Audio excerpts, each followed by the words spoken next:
Assalamualaikum warahmatullahi wabarakatuh.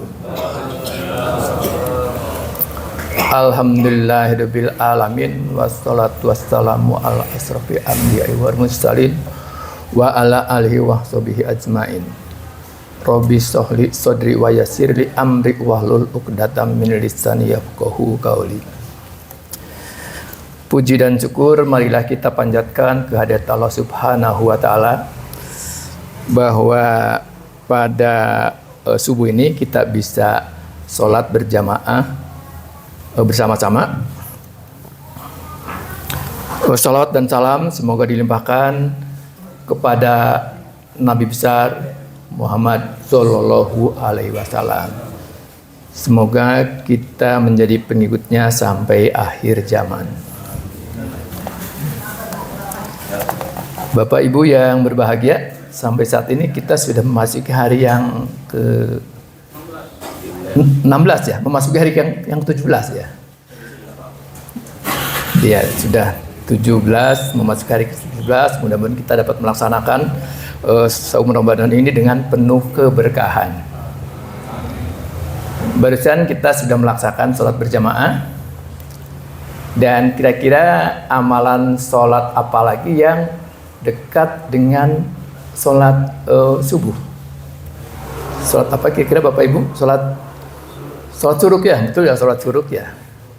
Sudah bisa belum melaksanakan sholat suruk? Tentunya saat ini belum boleh ya. Karena apa? Waktunya belum masuk waktu suruk. Di mana waktu suruk itu dimulai dari terbitnya matahari sampai beberapa menit kemudian. Yaitu didasarkan kepada apa? Posisi matahari. Jadi posisi matahari itu menentukan waktu sholat suruk. Juga waktu-waktu yang lain ditentukan dengan posisi matahari. Posisi matahari itu menentukan waktu. Salah satu fungsi dari matahari itu seperti itu, menentukan waktu. Kalau kita lihat ada jam matahari ya.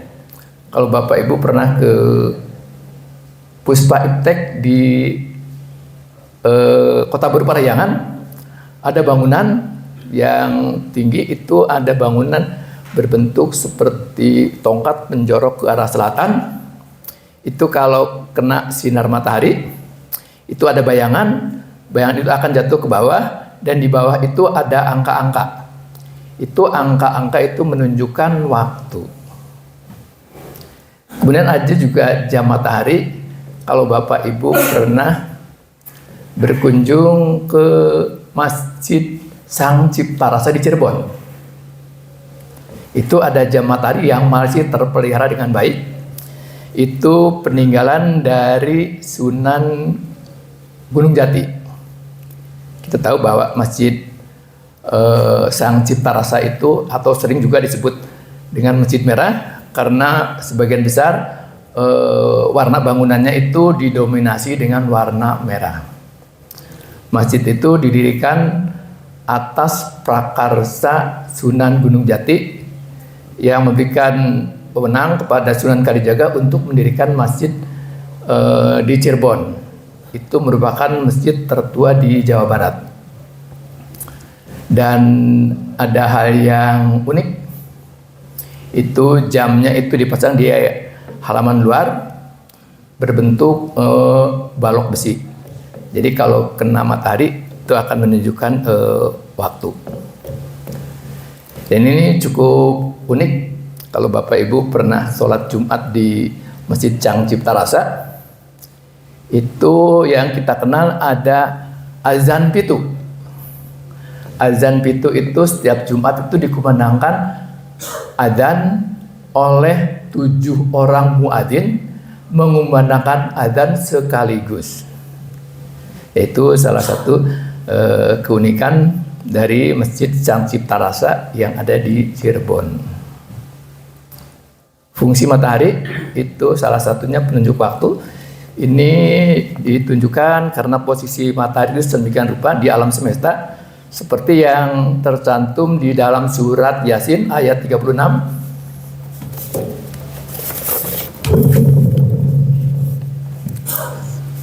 A'udzubillahi minasyaitonirrajim. Wasyamsi tajri limustaqoril laha. Dzalika taqdirul azizil alim. Dan matahari berjalan di tempat peredarannya, demikianlah ketetapan Allah yang maha perkasa lagi maha penyayang. Jadi demikian posisi matahari mempunyai garis edar tertentu. Salah satu fungsi matahari itu sebagai penunjuk waktu atau penanda waktu. Di samping itu tentu juga banyak fungsi-fungsi yang lainnya. Di antaranya berfungsi di dalam tubuh kita itu sebagai membantu proses pembentukan vitamin D. Itu matahari diperlukan untuk proses pembentukan vitamin D.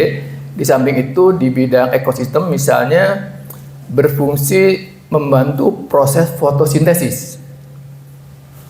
Fotosintesis itu di dalam tumbuh-tumbuhan berlangsung fotosintesis, yaitu menyerap CO2 dan H2O, adanya bantuan sinar matahari dan tumbuhan yang mengandung klorofil akan terjadi proses fotosintesis. Fotosintesis ini menghasilkan oksigen, di mana oksigen itu kita perlukan untuk bernapas.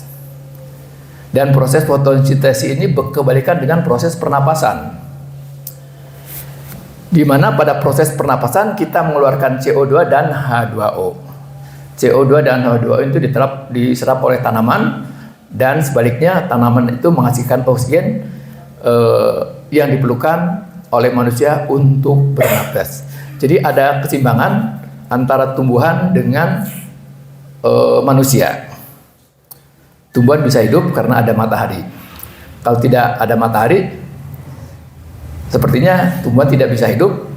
Dan kalau tumbuhan tidak bisa hidup, berarti pasokan oksigen tidak ada, berarti kita akan kekurangan untuk bernafas. Itu salah satu fungsinya. Kemudian di bidang lain, di bidang industri misalnya, itu berfungsi untuk proses penguapan. Misalnya industri garam. Jadi air laut itu ditampung di dalam ladang garam, kemudian dibiarkan, airnya menguap, yang tertinggal adalah garam, yaitu garam dapur. Kemudian di bidang rumah tangga ya, banyak digunakan sebagai pemanas air ya. Barangkali di Pondok Mutiara juga ada beberapa rumah yang menggunakan dan memanfaatkan sinar matahari sebagai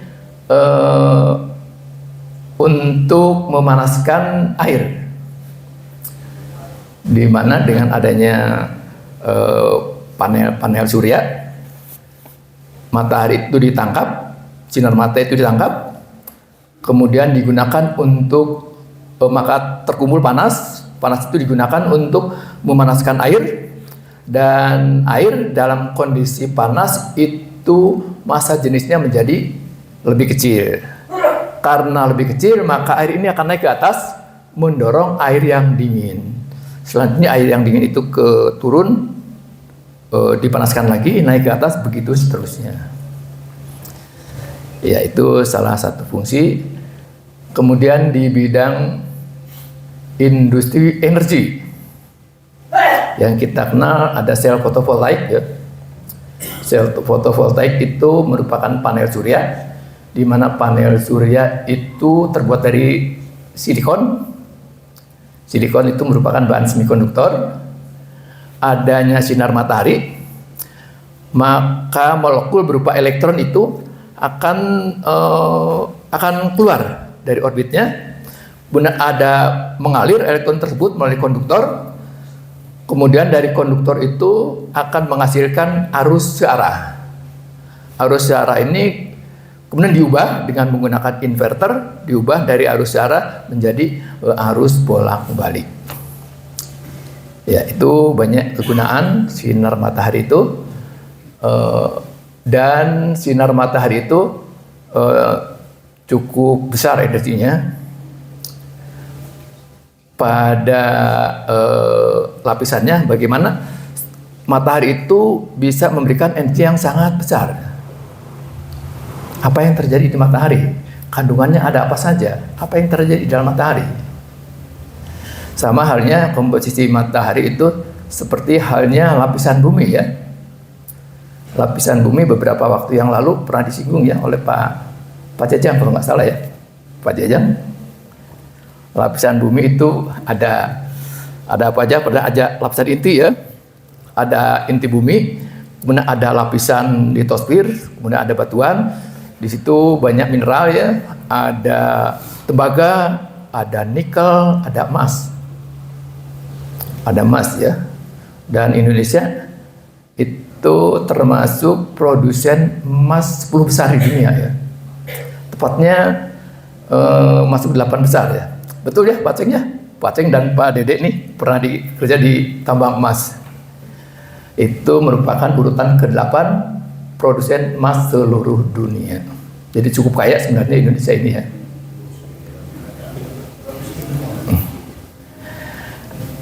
Itu di bidang energi, tapi tidak demikian di matahari. Matahari itu komposisinya sederhana, tapi tetap ada lapisannya. Ada lapisan dalam, ada lapisan yang lain yaitu lapisan fotosfer, ada kromosfer, dan ada korona. Dan yang paling besar suhunya itu ada pada inti matahari sebesar 1.006.000 derajat Celcius. Bisa dibayangkan ya Bapak Ibu. Suhu di matahari pada intinya itu pada inti matahari sebesar 1.600 derajat Celcius. Dan yang paling dingin pada permukaannya sebesar 6.000 derajat Celcius. Pada permukaannya. Bagaimana energi tersebut bisa dihasilkan dari matahari? Ya, ini ada satu reaksi ya. Ada 2 reaksi, yaitu reaksi inti atau reaksi nuklir ya. Ya kita serem juga ya mengenal nuklir. Nuklir itu dari bahasa Inggris artinya inti. Reaksi nuklir adalah reaksi inti. Kita kenal ada 2 reaksi, yaitu reaksi molekuler dan reaksi inti. Kalau yang umum itu seperti pada proses fotosintesis itu terjadinya adalah reaksi molekuler, di mana yang berperan di sini adalah elektron. Kita tahu bahwa suatu atom terkecil itu hidrogen itu mempunyai inti dan elektron. Mempunyai inti, di dalam inti itu ada proton dan neutron, dan elektron bergerak mengelilingi inti. Pada proses reaksi molekuler, elektronnya itu yang berinteraksi. Ada yang cenderung lepas elektron, ada yang cenderung menerima elektron. Ada juga yang sama-sama memerlukan elektron. Tetapi pada reaksi nuklir itu reaksi inti itu dapat dibagi 2. Ada reaksi fusi dan ada reaksi fisi. Kalau reaksi fisi itu seperti contohnya pada bom atom, itu terjadi reaksi pembelahan. Itu reaksi pembelahan itu dari satu atom menjadi 2 bagian yang lebih kecil, kemudian mengeluarkan neutron. Neutron itu akan membentur lagi atom yang lebih kecil, terjadi pembelahan, begitu seterusnya terjadi dalam waktu yang sangat singkat. Dan ini merupakan reaksi yang tidak terkendali. Seperti halnya bom atom, itu merupakan reaksi yang terkendali. Jadi sayang ya, begitu reaksi, begitu energi yang besar itu hanya digunakan untuk memusnahkan manusia. Tentunya yang kita inginkan bahwa nuklir itu bisa bermanfaat untuk kemaslahatan umat manusia. Tentunya reaksi yang tidak terkendali itu bisa dikendalikan. Di mana dikendalikannya? Yaitu di dalam reaktor atom. Bagaimana cara mengendalikannya? Ketika atom itu ditumbuk, dibom oleh neutron, maka akan keluar neutron yang lain dalam jumlah yang sangat banyak. maka melalui reaktor atom ini, maka neutron-neutron itu diserap dengan menggunakan kadmium, maka neutron-neutron itu diserap dan hanya ada satu neutron yang boleh membentur neutron yang lainnya. Sehingga dengan demikian reaksinya itu terkendali.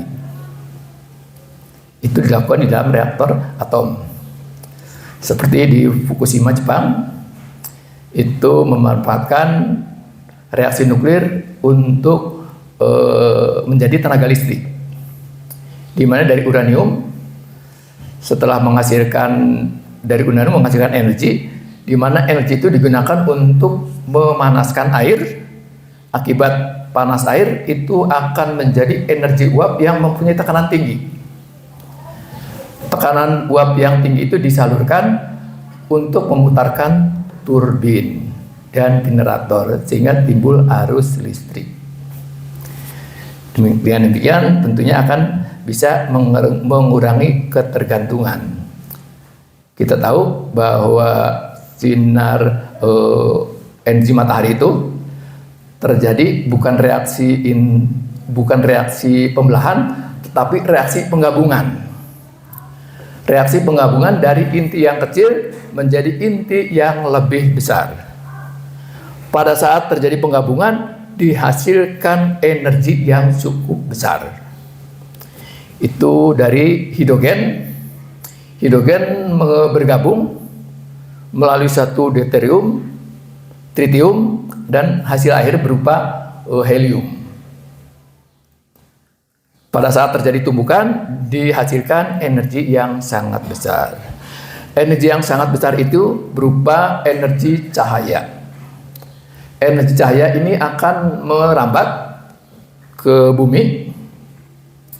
Itu diperlukan kurang lebih sekitar 8 menit.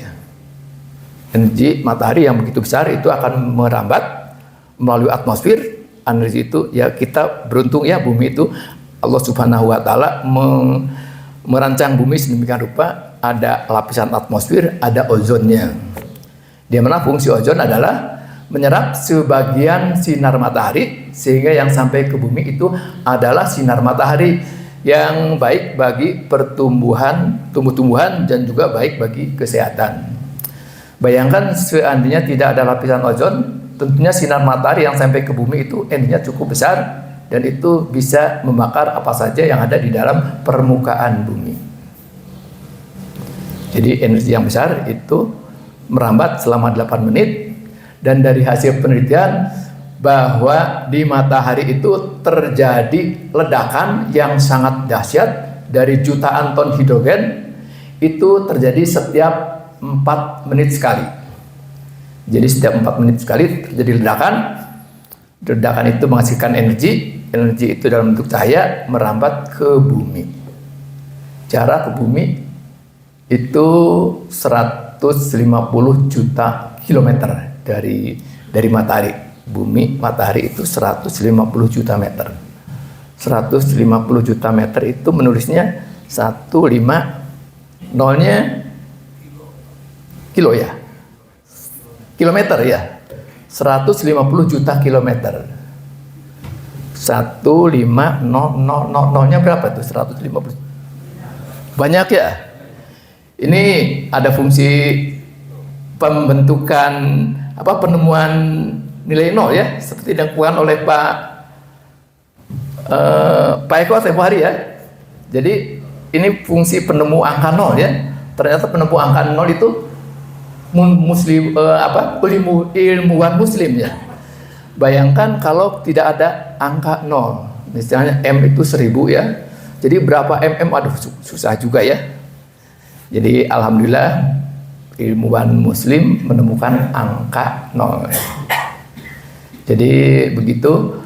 Dan matahari tentunya dari bobotnya itu jauh lebih besar dibandingkan dengan bobot bumi. Jadi bobot matahari itu sekitar 330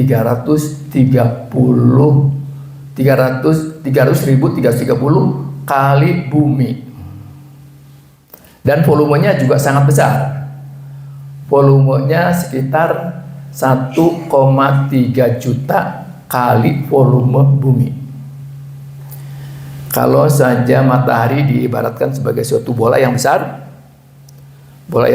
kalau bola pingpong kecil ya, bola tenis juga masih kecil, bola padel juga masih kecil ya, ada yang bola untuk main, bola sepak, ada yang lebih besar lagi, bola basket, betul ya, bola basket ukurannya lebih besar ya dibandingkan dengan bola sepak. Bola basket, sebesar bola basket itu adalah diibaratkan sebagai matahari, dan kalau ke dalam bola basket itu kita ambil ballpoint, kita beri titik, maka sebesar itulah bumi. Jadi hanya sebesar titik kecil di dalam bola yang sangat besar. Jadi begitu banyak fungsi matahari dan volumenya seperti itu, dan ada apa saja di matahari. Tentunya unsur utamanya adalah hidrogen dan helium. Di sana tidak ada emas ya. Uranium tidak ada, nikel juga tidak ada. Jadi yang ada adalah hidrogen dan helium. Karena begitu besarnya manfaat bumi untuk kehidupan umat manusia, maka ada beberapa kelompok manusia yang menyembah matahari. Contohnya di Jepang ada agama Shinto ya, yang setiap hari menghadap matahari, menyembah matahari. Karena matahari menganggapnya sebagai sumber kehidupan. Tanpa matahari tidak bisa hidup. Ya, kita kenal Jepang itu dijuluki sebagai negara matahari terbit, dan mempercayai bahwa Kaisar Jepang itu merupakan keturunan dari Dewi Matahari yang bernama Amaterasu Omikami. Jadi percaya seperti itu ya orang Jepang. Juga ada sebagian masyarakat, yaitu yang tercantum di dalam Quran An-Naml ayat 24.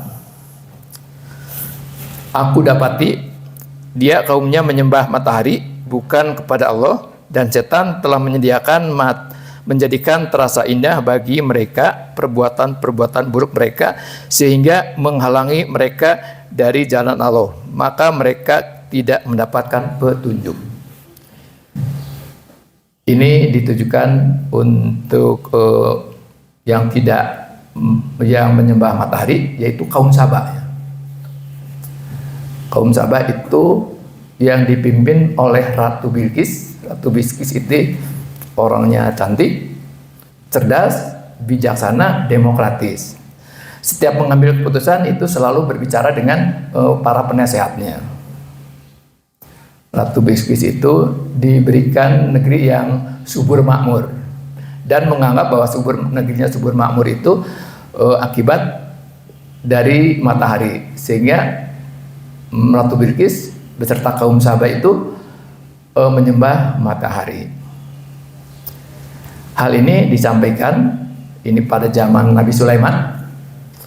Hal ini disampaikan oleh burung yang namanya burung hudhud, menyampaikan berita kepada Nabi Sulaiman bahwa ada kaum, yaitu kaum Saba, yang menyembah matahari. Atas laporan ini, Nabi Sulaiman itu mengirim surat kepada Ratu Bilqis. Surat itu disampaikan melalui burung hudhud. Kita tahu bahwa mukjizat Nabi Sulaiman itu bisa berkomunikasi dengan hewan. Ya, dengan burung berkomunikasi dan berkirim surat melalui burung hudhud untuk disampaikan kepada Ratu Bilqis. Dan akhirnya Ratu Bilqis itu setelah itu pada saat itu yang isinya supaya Ratu Bilqis itu berserta kaumnya berhenti menyembah matahari dan kembali menyembah dan mengabdi kepada Allah Subhanahu wa taala. Ya. Nabi Sulaiman terus-menerus berdakwah kepada kaum Saba melalui Ratu Bilqis, disampaikan supaya berhenti menyembah matahari. Dan Nabi Sulaiman itu memperlihatkan mujizatnya kepada Ratu Bilqis, yaitu dengan cara memindahkan singgasana Ratu Bilqis dari Yaman ke Palestina dalam sekejap mata. Atas mujizat tersebut, akhirnya Ratu Bilqis menyadari bahwa ini semua karena kekuasaan Allah Subhanahu wa taala. Kemudian Ratu Bilqis berpikir dan akhirnya menyadari, bertobat untuk berhenti menyembah matahari. Dan akhirnya kembali menyembah kepada Allah Subhanahu wa taala mengikuti ajaran dari Nabi Sulaiman. Begitu kira-kira Bapak Ibu. Dan larangan untuk menyembah matahari ini tercantum di dalam surat Fusilat ayat 37. Sebagian dari tanda-tanda kebesarannya adalah malam, siang, matahari, dan bulan. Dan janganlah bersujud kepada matahari dan jangan lupa kepada bulan, tetapi bersujudlah kepada Allah yang menciptakannya. Barang dari itu yang dapat saya sampaikan. Sebelumnya ada pantunnya. Oh belum. Khususnya pantun ini saya tujukan buat Pak Ketua DKM ya, ada ya? Ketua DKM ya. Kan saya beri pantun nih khusus buat Pak DKM dan untuk umumnya untuk kita semua. Ketua DKM namanya Pak Supardi. Kegemarannya berolahraga. Masjid Mutiara Hikmah kekal abadi. Semoga semua jamaahnya masuk surga. Satu lagi, ini buat Pak Suparman yang barusan jadi imam. Terima kasih Pak, bersedia jadi imam Pak. Buat Pak Suparman, jalan-jalan ke Jatinangor. Pulangnya bareng Pak Suparman.